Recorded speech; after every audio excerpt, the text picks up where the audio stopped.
नमस्कार दोस्तों, पीसीएसएम के अपने यूट्यूब परिवार में आप सभी का स्वागत है। अभी हम लोग एनसीईआरटी के 6 क्लास के साइंस का अध्ययन कर रहे हैं, जिसमें आज हम लोग अध्याय 16 का अध्ययन करेंगे। ठीक है, तथा अगर इससे पहले वाले क्लास आप लोग नहीं देखें तो एक बार ज़रूर उसको देख लीजिए। ठीक, चलिए आज का टॉपिक होगा हमारा कचरा संग्रहण एवं निपटान। कचरा संग्रहण एवं निपटान जो होता है, कचरा के बारे में हम लोग जानेंगे, पढ़ेंगे तथा परीक्षाओं के दृष्टिकोण से जो भी महत्वपूर्ण बिंदु होंगे उसको हम लोग साथ ही साथ समझने का क्या करेंगे, प्रयास भी करेंगे। तो चलिए हम अपने घरों, विद्यालयों, दुकानों एवं कार्यालयों से प्रतिदिन अत्यधिक मात्रा में कूड़ा कचरा बाहर फेंकते हैं। हम क्या करते हैं, प्रतिदिन अपने घर या विद्यालय या फिर दुकान या कार्यालय से क्या करते हैं, प्रतिदिन अत्यधिक मात्रा में कूड़ा कचरा क्या करते हैं, बाहर फेंकते हैं।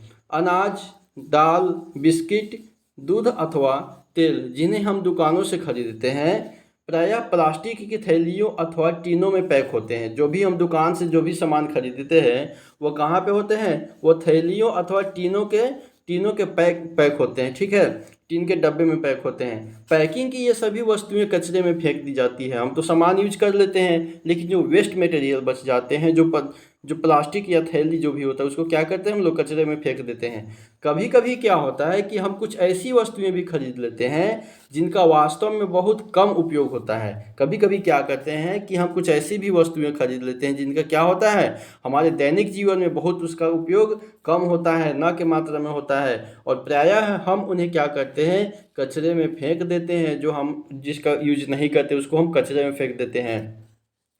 अपने दैनिक क्रियाकलापों में हम अत्यधिक कचरा उत्पन्न करते रहते हैं। हम अपने दैनिक क्रियाकलाप में क्या करते हैं, अत्यधिक मात्रा में कचरा को उत्पन्न करते रहते हैं। ठीक है, हम प्रायः सार्वजनिक स्थलों पर बसों अथवा रेलगाड़ियों में मूंगफली खाने के बाद इसके छिलके फेंक देते हैं। हम क्या करते हैं, जो सार्वजनिक स्थल होते हैं जैसे बस अड्डा हुआ, रेलगाड़ी हुआ, जहाँ पे हम कुछ भी खाते हैं, हमारी आदत ही ऐसी बन गई है कि बगल में डस्टबिन भी रखा रहता है तो डस्टबिन में 2 कदम चल के नहीं रखते हैं, बगल में ही फेंक देते हैं। ये हमारी सबसे बुरी आदत है, इसको सुधार करना चाहिए।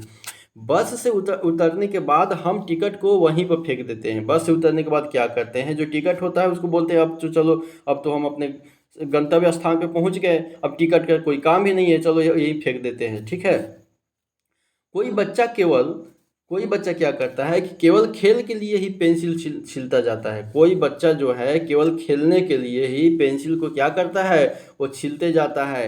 यदि हम अपनी नोटबुक में कुछ गलत लिख लेते हैं अथवा उस पर स्याही फैल जाती है तब क्या करते हैं, हम पेज को फाड़ करके फेंक देते हैं। इसके साथ ही साथ हम कई घरेलू अपशिष्ट जैसे टूटे खिलौने, पुराने कपड़े, जूते और चप्पल भी क्या करते हैं, वो सबको बाहर फेंक देते हैं।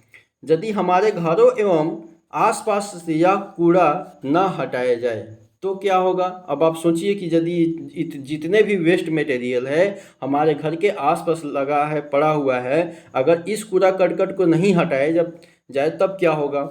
आपके विचार से यह हमें कैसे हानि पहुंचा सकता है। अब आप विचार कीजिए कि जो हमारे घर के आसपास में जो कूड़ा करकट रखा हुआ है वो हमें कैसे हानि पहुंचा सकता है, इस पर विचार कीजिए। जब सफाई कर्मचारी कूड़ेदानों से इस कूड़े को ले जाते हैं, जब सफाई कर्मचारी जो होते हैं, आजकल तो गाड़ी पे भी, हर गाड़ी भी चल गया है। ठीक है, और उसके बाद में गाड़ी से कूड़ा भी ढोता है। यह कूड़ा कहाँ चला जाता है, ठीक, जब सफाई कर्मचारी कूड़ेदानों से कूड़े को ले जाता है तो यह कूड़ा कहाँ चला जाता है एवं फिर इसका क्या होता है। कभी आपने सोचा होगा, क्या यह संभव है कि यह सारा का सारा कचरा कुछ ऐसे पदार्थों में बदल दिए जाए जिससे हमें कोई हानि ना हो। क्या हम इस दिशा में किसी प्रकार से कुछ अपना योगदान दे सकते हैं। इस अध्याय में हम इन प्रश्नों के उत्तर खोजने के क्या करेंगे, प्रयास करेंगे।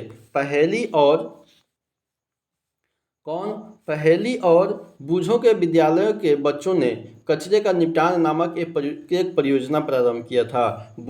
पहेली और बूझों के विद्यालय के बच्चों ने क्या किया था, कचरे का निपटान करने के लिए एक परियोजना प्रारंभ किया था। इस परियोजना से उन्होंने जो सीखा था उनमें से कुछ बातों की चर्चा हम इस अध्याय में करेंगे। ठीक है, इससे ऊपर देखते हैं ये क्या है। ये एक कदम स्वच्छता की ओर चला था। एक कदम क्या था, स्वच्छता की ओर चला था। भारत के प्रधानमंत्री महोदय जी ने 2 अक्टूबर 2014 को 2 अक्टूबर 2014 को कब 2 अक्टूबर 2014 को, ठीक है, स्वच्छ भारत अभियान, स्वच्छ भारत अभियान, कौन सा अभियान, स्वच्छ भारत अभियान का शुभारंभ किया था। इस अभियान का लक्ष्य क्या था कि 2 अक्टूबर 2019 तक, कब तक, 2 अक्टूबर 2019 तक खुले में शौच से मुक्त भारत का निर्माण करना। क्या हुआ था, स्वच्छ भारत अभियान का शुभारंभ कब हुआ था, 2 अक्टूबर 2014 को हुआ था। और इसका लक्ष्य क्या था कि 2 अक्टूबर 2019 तक जो है खुले में शौच से मुक्त करना, ये भारत का निर्माण करने का ये लक्ष्य था, ठीक है।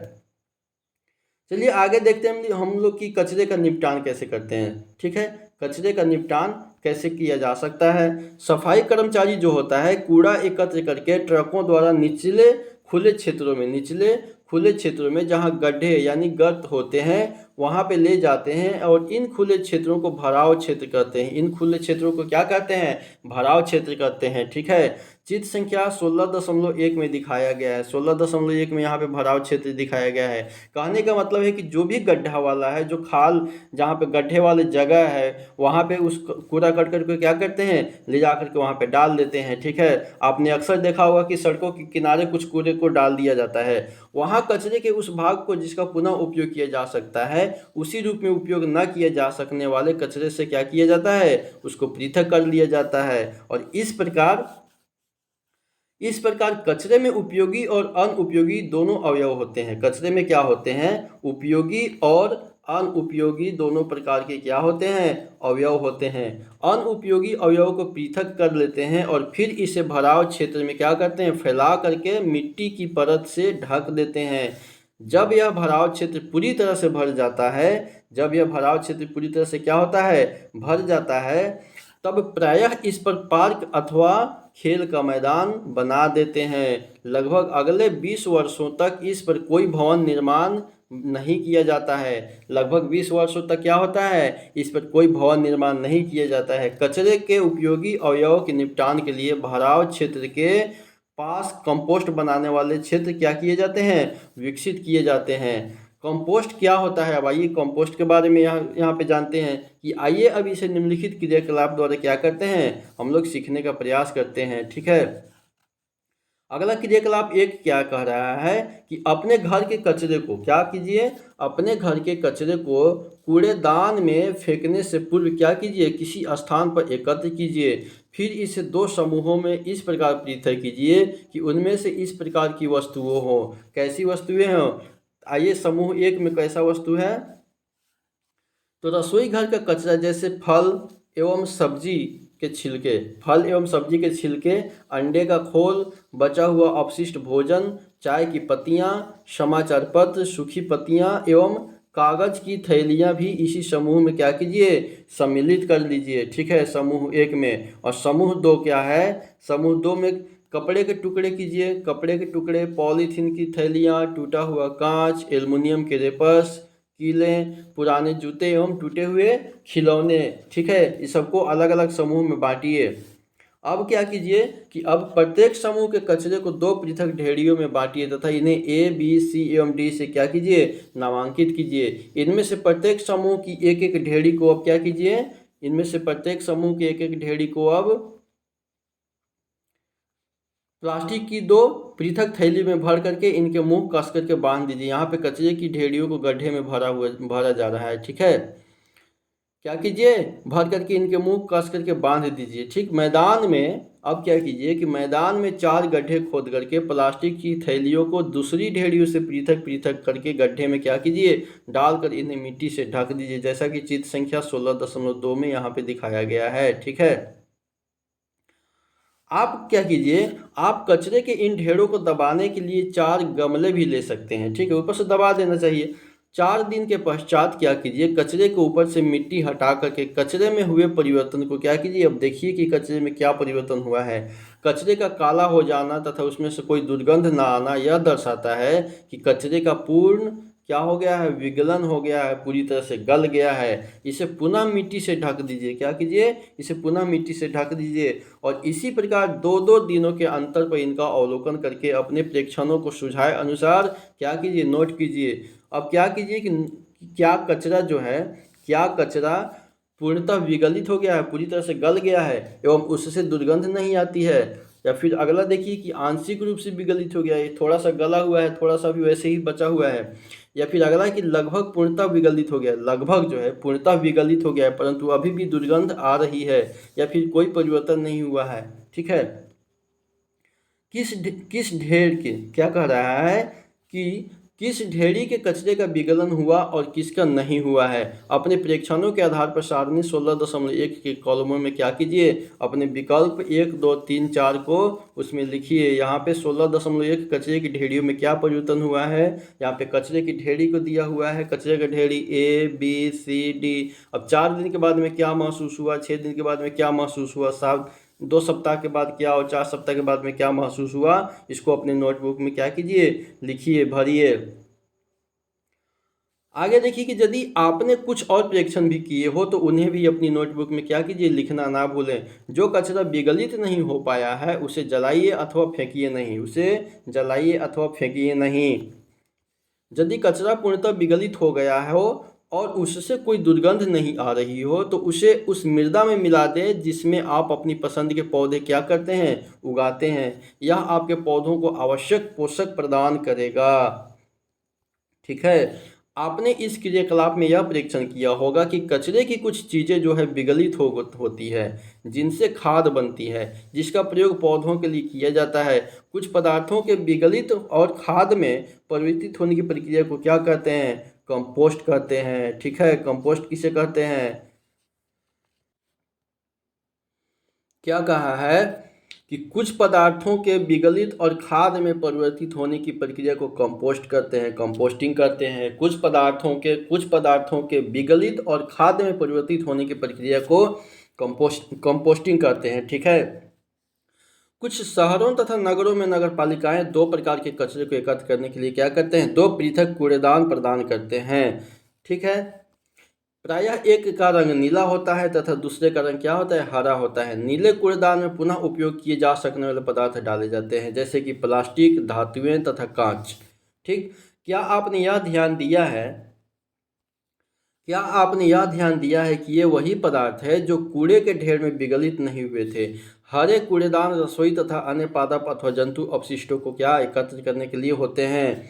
आपने यह नोट किया होगा कि इस प्रकार के अपशिष्ट मिट्टी में दबाने पर क्या होते हैं, पूर्णतः विगलित हो जाते हैं। अब तो आप समझ ही गए होंगे कि क्रियाकलाप 1 में किए गए अनुसार कचरे को फेंकने से पहले उसे 2 समूह में पृथक करना क्यों आवश्यक है। ठीक है,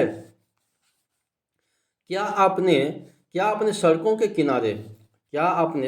किनारे सूखी हुई पत्तियों के कचरे के ढेर देखते हैं। बहुधा इन्हें जला देते हैं, बहुत मात्रा में क्या करते हैं लोग, इन्हें जला देते हैं। चित्र संख्या 16.3 में दिखाया गया है। यहाँ पे पत्ती जलाने पर हानिकारक गैसें उत्पन्न होती है। ठीक है, पत्तियां जला देते हैं। प्रायः किसान भी, इससे पिछले वाली कक्षाओं में हमने पढ़ा था कि जो ये इस प्रकार के जो पत्ती जलाते हैं तो कौन से गैस का उत्सर्जन होता है। आप कमेंट बॉक्स में इसका उत्तर देने का प्रयास कीजिएगा। ठीक है, प्रायः किसान भी कटाई के पश्चात खेतों में सूखी हुई पत्तियां फसली पादपों के अपशिष्ट तथा भूसे जैसे अपशिष्टों को क्या करते हैं, जला रहे हैं। इन्हें जलाने पर स्वास्थ्य के लिए हानिकारक गैसें तथा धुआं उत्पन्न होता है। अब आपको बताना है कि कौन सा धुआं निकलता है। ठीक है, यही प्रश्न हमने पूछा है।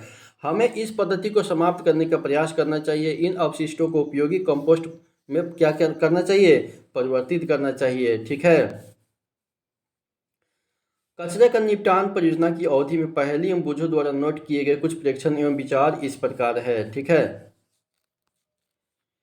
वास्तव में चोरी नहीं है, वास्तव में क्या है, वास्तव में चोरी नहीं, उसका अभिप्राय गैर कानूनी अथवा अपराध से था। वह चाहती थी कि सरकार पत्तियों और दूसरे पादप अपशिष्टों को जलाने से रोकने के लिए क्या करे, कानून बनाए। ठीक है, यहाँ पे पहली द्वारा किया गया था, पहली जो बताया था। अब आइए कंपोस्टिंग के बारे में पढ़ते हैं। वर्मी कंपोस्टिंग क्या होता है, वर्मी कंपोस्टिंग क्या होता है।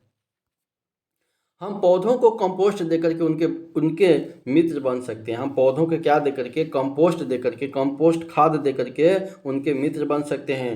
कंपोस्ट बना करके हम स्वयं अपने भी बहुत अच्छे मित्र बन जाएंगे। ठीक है, अब मित्रों के विषय में हम बात करते समय क्या आप यह जानते हैं कि केचुआ किसानों के मित्र कहे जाते हैं? केचुआ किसानों के मित्र कहे जाते हैं। आइए यह पता लगाएं कि केचुए की एक प्रजाति लाल केंचुआ जो है कंपोस्टिंग में कैसे उपयोगी होता है। लाल केंचुए की सहायता से कंपोस्ट बनाने की इस विधि को वर्मी कंपोस्टिंग अथवा क्रीमी कंपोस्टिंग कहते हैं। लाल केंचुए की सहायता से कंपोस्ट बनाने की इस विधि को वर्मी कंपोस्टिंग अथवा क्रीमी कंपोस्टिंग कहते हैं। वर्मी कंपोस्टिंग द्वारा हम अपने विद्यालय में भी खाद बनाने का क्या कर रहे हैं, प्रयास कर सकते हैं। ठीक है, अब तो वर्मी कंपोस्टिंग आप समझ गए हैं।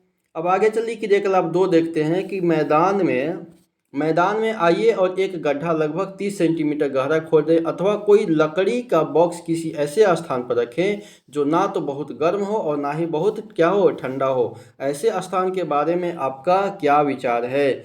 जहाँ सीधी धूप नहीं पड़ती हो, नहीं पड़ती हो। आइए अब गड्ढे अथवा बक्से में लाल केंचुओं के लिए आरामदायक घर बनाते हैं। गड्ढे अथवा बॉक्स की तली में एक जाल अथवा मुर्गा जाली बिछा दीजिए। आप विकल्प के रूप में क्या कर सकते हैं, तली में रेत की 1 अथवा 2 सेंटीमीटर मोटी परत भी बिछा सकते हैं। अब रेत के ऊपर सब्जियों अथवा फलों के अपशिष्ट क्या कीजिए, बिछा दीजिए। ठीक है, आप हरी पत्तियां, पौधों की सूखी डंडियों के टुकड़े, भूसा अथवा समाचार पत्र की 1 इंच चौड़ी पट्टियां डाल करके उन्हें रेत अथवा जाली के ऊपर बिछा सकते हैं। आप अपनी नोटबुक के बेकार गत्ते को काट करके भी पट्टियां क्या कर सकते हैं, बना सकते हैं, परंतु चमकीले प्लास्टिक वाले कागज क्या कर सकते हैं एवं कॉटन का प्रयोग नहीं करें। ठीक है, रेत अथवा तार की जाली पर सूखी गोबर भी बिछाया जा सकता है। कुछ जल छिड़क करके इस पर परत को नम बनाइए और ध्यान रहे कि जल इतना अधिक भी ना हो कि वह बहने लगे। ठीक है, अपशिष्ट की परत को दबाइए नहीं, इसे पोला ही रहने दीजिए। ठीक है, ताकि इस परत में पर्याप्त मात्रा में क्या हो, वायु एवं नमी बनी रहे। यहाँ पे ये देखिए, यहाँ पे लाल केंचुए का यहाँ पे घर बनाया जा रहा है। ठीक है, अब आपका गड्ढा लाल केंचुए के स्वागत के लिए क्या हो गया है, तैयार हो गया है।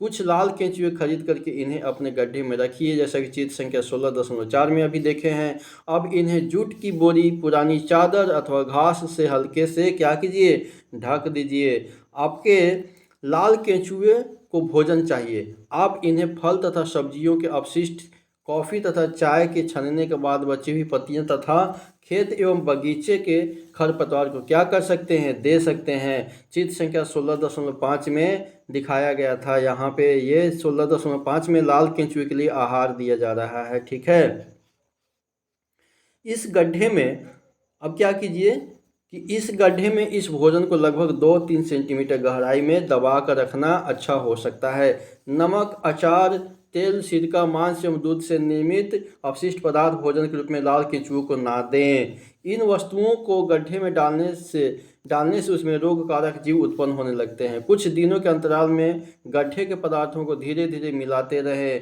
इसकी ऊपरी सतह को क्या करें, हिलाते रहे। अब देखिए, लाल केंचुए के दांत नहीं होते हैं। प्रश्न आपसे पूछ सकता है कि लाल केंचुए में कितने दांत होते हैं, तो लाल केंचुए में दांत नहीं होते हैं। इनमें एक विशेष संरचना होती है जिसे गिजर्ड कहते हैं, जो भोजन को पीसने में इनकी सहायता करती है। लाल केंचुए में दांत नहीं होते हैं, लेकिन उनमें एक किस प्रकार की संरचना होती है, तो गिजर्ड होती है। गिजर्ड प्रकार की एक संरचना होती है जिसको गिजर्ड कहते हैं, जो भोजन को पीसने में इनकी क्या करती है, सहायता करती है। यदि आप अंडे के छिलके अथवा समुद्री शंख या सीपी का चूरा आहार के साथ मिला देंगे तो यह आहार के साथ कृमि के गिजर्ड में क्या होगा, पहुंच जाता है और भोजन को पीसने में उसकी सहायता करता है। कोई लाल कृमि एक दिन में अपने शरीर के भार के बराबर आहार खा सकता है। कोई लाल कृमि एक दिन में अपने शरीर के भार के बराबर क्या कर सकता है, भोजन कर सकता है। ठीक है, लाल केंचुए बहुत गर्म अथवा ठंडे वातावरण में जीवित नहीं रह सकते हैं। अब इतना ही नहीं कि एकदम बहुत गर्म मौसम हो जाए और कि ठंडा वातावरण हो जाए, तो उसमें क्या होगा, लाल केंचुआ जीवित नहीं रह सकता है। उन्हें अपने आसपास नमी की आवश्यकता होती है। यदि आप अपने केंचुओं की भली भांति देखभाल करते हैं तो एक मास में उसकी संख्या दोगुनी हो जाएगी। एक मास में उसकी संख्या कितनी हो जाएगी, 1 महीने में दोगुनी हो जाएगी। ठीक है, 3-4 सप्ताहों के अंतराल पर अपने गड्ढों का सावधानीपूर्वक क्या कीजिए, परीक्षण करते रहे। क्या आपके गड्ढे में मिट्टी जैसा पोला पदार्थ दिखाई देता है? अब आपका वर्मी कंपोस्ट क्या हो गया है, तैयार हो गया है। चित्र संख्या 16.6 में दिखाया गया है। 16.6 में यहाँ पे वर्मी कंपोस्ट तैयार हो गया है। ठीक है। इस गड्ढे के एक किनारे पर क्या कीजिए, आहार के रूप में कुछ अपशिष्ट डालिए। अधिकांश कृमि अन्य भागों को छोड़ करके गड्ढे के इस भाग में स्थानांतरित हो जाएंगे। दूसरे भाग से खाद को निकाल करके क्या कीजिए, कुछ घंटों तक इसे धूप में सुखाइए। अब आपका वर्मी कंपोस्ट क्या हो गया है, प्रयोग करने के लिए तैयार हो गया है। ठीक है, यहाँ पे वर्मी कंपोस्ट। ठीक है। गड्ढे के इस बच्चे भाग में अधिकांश कृमि है। गड्ढे के इस बच्चे भाग में क्या है, अधिकांश कृमि है। आप इनका उपयोग और अधिक कंपोस्ट बनाने में कर सकते हैं, अथवा आप इन्हें किसी कंपोस्ट बनाने में क्या कर सकते हैं, बांट सकते हैं। ठीक है। अब देखिए कि इस उत्तम वर्मी कंपोस्ट मतलब उसको खाद ही बोला जाता है। वर्मी कंपोस्ट को आप अपने गमलों, बगीचों एवं खेतों में डाल सकते हैं। क्या यह अपशिष्ट से सर्वोत्तम प्राप्त करने जैसा नहीं है? आप में से जिनके पास बड़े बड़े खेत हैं वे बड़े गड्ढों में वर्मी कंपोस्ट बना करके परीक्षण कर सकते हैं। ठीक है। इससे आपके बहुत से धन की बचत भी होगी, जो आप महंगे रासायनिक उर्वरक एवं खाद खरीदने के लिए क्या करते हैं, उस पर खर्च करते हैं। ठीक है। अब सोचिए और फिर फेंकिए। सोचिए और क्या फेंकिए, कचरा के बारे में ही बात हो रही है तो उसी के बारे में बात होगा। आपके विचार से हर दिन प्रत्येक घर से कितना कचरा फेंका जाता है, इसका अनुमान आप किसी बाल्टी को मात्रक के रूप में लेकर के क्या कर सकते हैं अपने घर का कचरा एकत्र करने के लिए 5-10 लीटर की कोई बाल्टी लीजिए और उसमें कुछ दिन तक अपने घर का कचरा एकत्र कीजिए। कितने दिनों में यह बाल्टी पूरी भर जाती है? आप अपने घर के सदस्यों की संख्या क्या कीजिए, संख्या जानते ही हैं। यदि आप अपने शहर अथवा नगर की जनसंख्या का पता लगा लें, आप अपने क्या करें, नगर अथवा शहर की जनसंख्या का पता लगा लें, तो क्या अब आप यह अनुमान लगा सकते हैं कि प्रतिदिन आपके मोहल्ले अथवा नगर के सभी घरों में कितनी बाल्टी कचरा उत्पन्न होगा? हम प्रतिदिन कचरे के पहाड़ उत्पन्न कर रहे हैं। क्या यह सच नहीं है? ठीक है। आइए अब हम एक ऐसे गांव के बारे में कहानी पढ़ते हैं जहां के लोग अधिक बुद्धिमान हैं और जहां कचरा कम निकलता है। नानू छठी कक्षा में पढ़ता है। नानू किस कक्षा में पढ़ता है? छठी कक्षा में पढ़ता है। ठीक है। उसे कागज़ का वायुयान बनाना बहुत अच्छा लगता है। आप लोग भी बनाए होंगे, हम भी बनाए हैं। जब वो अपनी नई नोटबुक के पन्ने फाड़ करके वायुयान बनाता है तो उसकी माँ को बहुत कष्ट होता है, परंतु नानू इसकी कोई चिंता नहीं करता है क्योंकि वो नानू बच्चा है।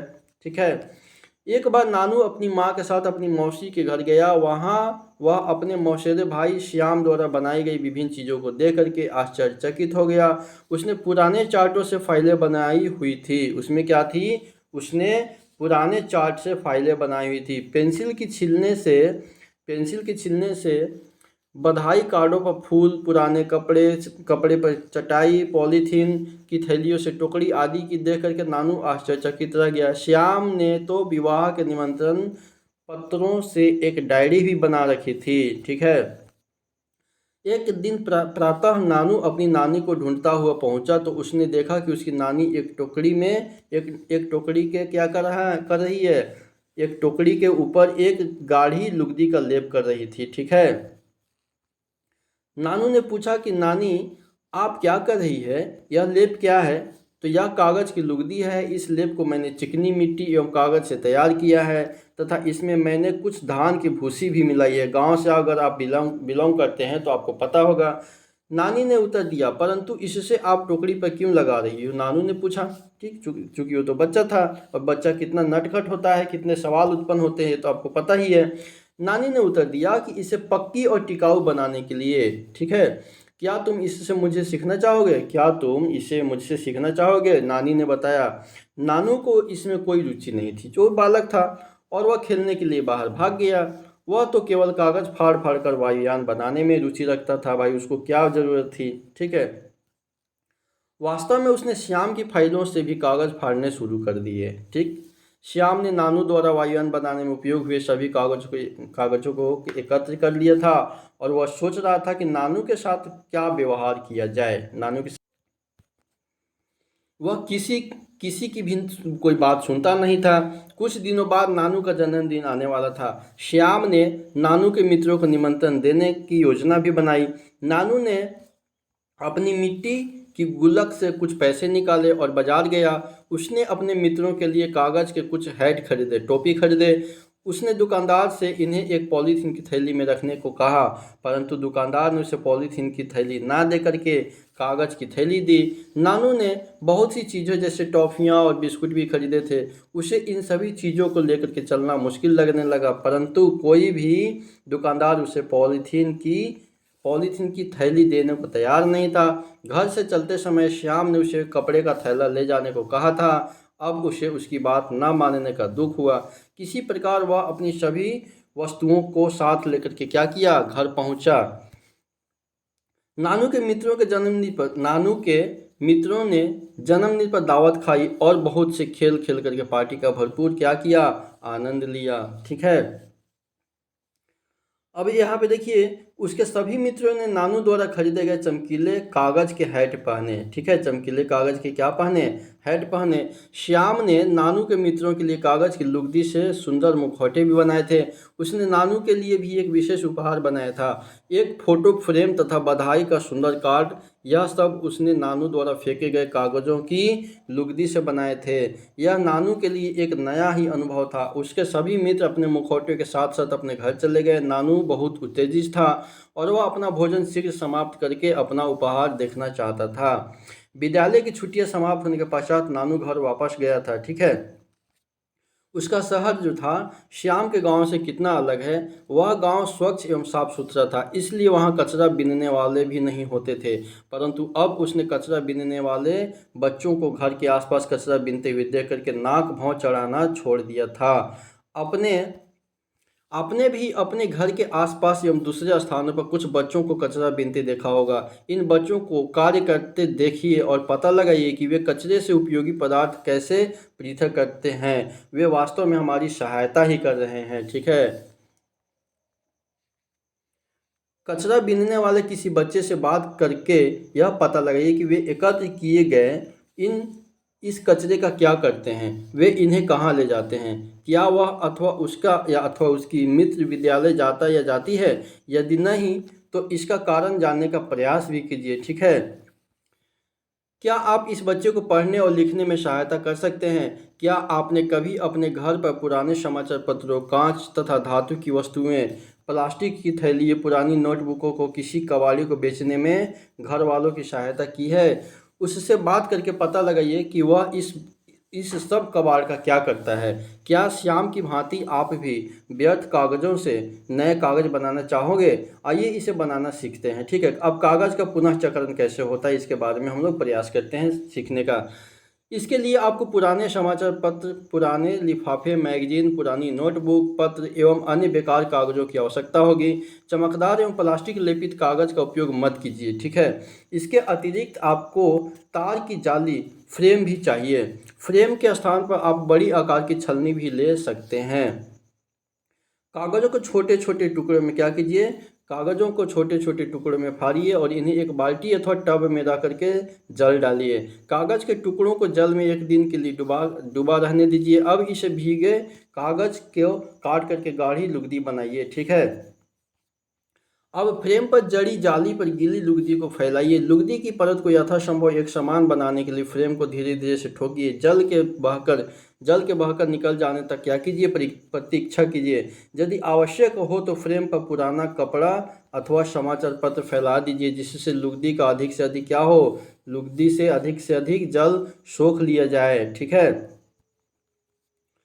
अब लुगदी की इस परत को सावधानी से फ्रेम से अलग कर दीजिए। किसी पुराने समाचार पत्र पर रख करके धूप में सुखाइए। समाचार पत्र के किनारों पर कुछ भारी वस्तुएं रखें जिससे वे मुड़ ना सके। ठीक है।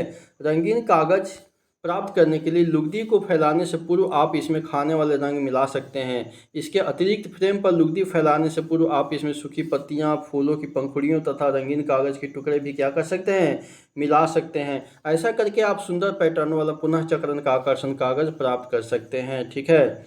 जैसे हमने कागज का पुनः चक्रण किया वैसे ही हम हर वस्तु का पुनः चक्रण कर सकते हैं। आगे देखिए, प्लास्टिक वरदान या अभिशाप। प्लास्टिक जो है हमारे लिए वरदान है या फिर अभिशाप है, आइए इसके बारे में हम लोग जानने का प्रयास करते हैं।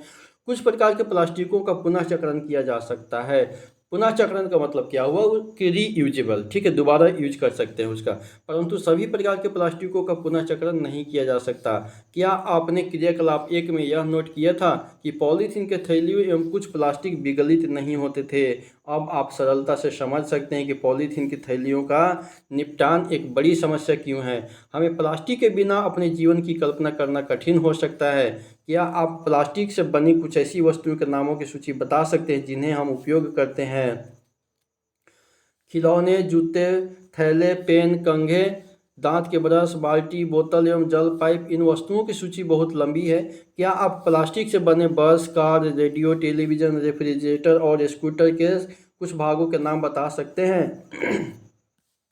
प्लास्टिक का उपयोग संभवतः स्वयं कोई विशेष समस्या उत्पन्न नहीं करता। समस्या तब उत्पन्न होती है जब हम इसका अधिकाधिक उपयोग करते हैं तथा अपशिष्ट प्लास्टिक के निपटान से अनजान होकर के उसकी उपेक्षा करते हैं। आज हमारे चारों ओर यही हो रहा है। यद्यपि हम इसके दुष्प्रभावों से भी क्या है, परिचित हैं, ठीक है, फिर भी हो सकता है कि हम अपने उत्तरदायित्व को समझ नहीं पा रहे हैं। ठीक है, फिर भी हो सकता है कि हम अपने उत्तरदायित्व को नहीं समझ पा रहे हैं। ठीक है, कि प्लास्टिक हमारे लिए कितना घातक साबित हो रहा है। हम प्रायः प्लास्टिक की थैलियों का उपयोग करते हुए भोजन के संग्रहण के लिए भी करते हैं। प्रायः ये थैलियाँ खाने की वस्तुओं को रखने योग्य नहीं होती है। ठीक है, प्लास्टिक की थैलियों में खाने योग्य भोजन नहीं रखना चाहिए। वे एक बीमारी उत्पन्न करती है, ठीक है, जो हमारे स्वास्थ्य को काफ़ी नुकसान पहुंचाती है। इन थैलियों में पैक किए हुए भोजन को खाना हमारे स्वास्थ्य के लिए हानिकारक हो सकता है। प्रायः दुकानदार जो है प्लास्टिक की ऐसी थैलियों का उपयोग करते हैं जिनका इससे पूर्व किसी अन्य कार्य में उपयोग हो चुका है। ठीक है, कभी कभी कचरा बीनने वालों द्वारा एकत्र की गई प्लास्टिक की थैलियों को धो करके भी उपयोग किया जाता है। इस प्रकार की पुनः चक्रण वाली प्लास्टिक की थैलियों में खाद्य पदार्थों को रखना हानिकारक हो सकता है। ठीक है, खाद्य पदार्थों के संग्रहण के लिए हमें इस कार्य के लिए अनुमोदित प्लास्टिक की थैलियों के उपयोग के लिए आग्रह करना चाहिए। सभी प्रकार के प्लास्टिक गर्म करने अथवा जलाने पर हानिकारक गैसें क्या करते हैं, मुक्त करते हैं। ये गैसें बहुत सी स्वास्थ्य संबंधी समस्याएं जिनसे मानवों के कैंसर भी सम्मिलित है उत्पन्न कर सकती है। ठीक है, सरकार जो है सरकार ने भी प्लास्टिक के पुनः चक्रण के लिए आवश्यक दिशा निर्देश जारी किए हैं। आपने देखा होगा कि लोग प्रायः अपने घर के कचरे को प्लास्टिक की थैलियों में भर करके बाहर क्या करते हैं, फेंक देते हैं। गली मोहल्ले के आवारा पशु भोजन की खोज में जब इन थैलियों को देखते हैं तो प्रायः प्लास्टिक की थैली को भी निगल जाते हैं। कभी कभी तो इस कारण उनकी मृत्यु भी हो जाती है। ठीक है, सड़कों तथा अन्य स्थानों पर असावधानीपूर्वक फेंकी गई ये प्लास्टिक की थैलियाँ बहुधा बह करके नालों अथवा सीवर प्रणाली में पहुंच जाती है। फलस्वरूप नाले अवरुद्ध हो जाते हैं और गंदा जल सड़कों पर क्या होता है, फैलने लगता है। भारी वर्षा के समय तो बाढ़ जैसी स्थिति उत्पन्न हो जाती है। प्लास्टिक का अंधाधुंध उपयोग अत्यधिक हानि पहुंचा सकता है। ठीक है, प्लास्टिक के अति उपयोग को न्यूनतम करने के लिए हम क्या कर सकते हैं? प्लास्टिक के अति उपयोग को न्यूनतम करने के लिए हम क्या कर सकते हैं तथा इसके कचरे के निपटान के लिए हमें क्या करना चाहिए? तो आइए देखते हैं कि हमको क्या करना है। हम प्लास्टिक की थैलियों का कम से कम उपयोग कर सकते हैं। जहाँ भी संभव हो बिना किसी दुष्प्रभावों के हम इन थैलियों का पुनः उपयोग कर सकते हैं। अगला क्या है कि दुकानदारों से कागज़ के थैले उपयोग करने का आग्रह करें कि हमको प्लास्टिक की थैली में नहीं दें, हमको कागज़ की थैली है तो उसमें दिया जाए। खरीदारी के लिए बाजार जाते समय हम घर से कपड़े अथवा जूट का थैला भी लेकर के जाए, लेकिन आजकल तो स्टैंडर्ड का ज़माना हो गया है, कौन भला हाथ में झुला करके झोला लेके जाए।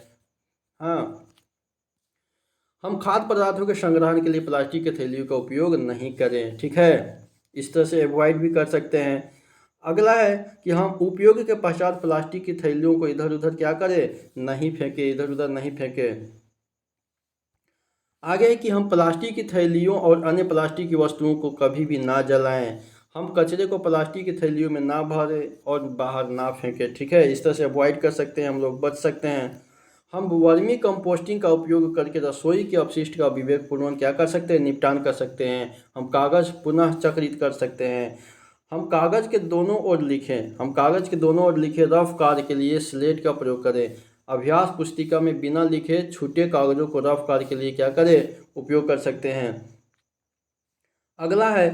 अगला है कि हम अपने परिवार, मित्रों एवं अन्य व्यक्तियों को विभिन्न प्रकार के अपशिष्टों के निपटान के लिए उचित आचरणों का पालन करने के लिए क्या कर सकते हैं, प्रेरित कर सकते हैं। प्लास्टिक के ज़रूरत से ज़्यादा उपयोग को कम करने के तरीकों के बारे में सोचिए तथा चर्चा भी कीजिए। ठीक है, कि किस प्रकार से हम प्लास्टिक का उपयोग कम कर सकते हैं।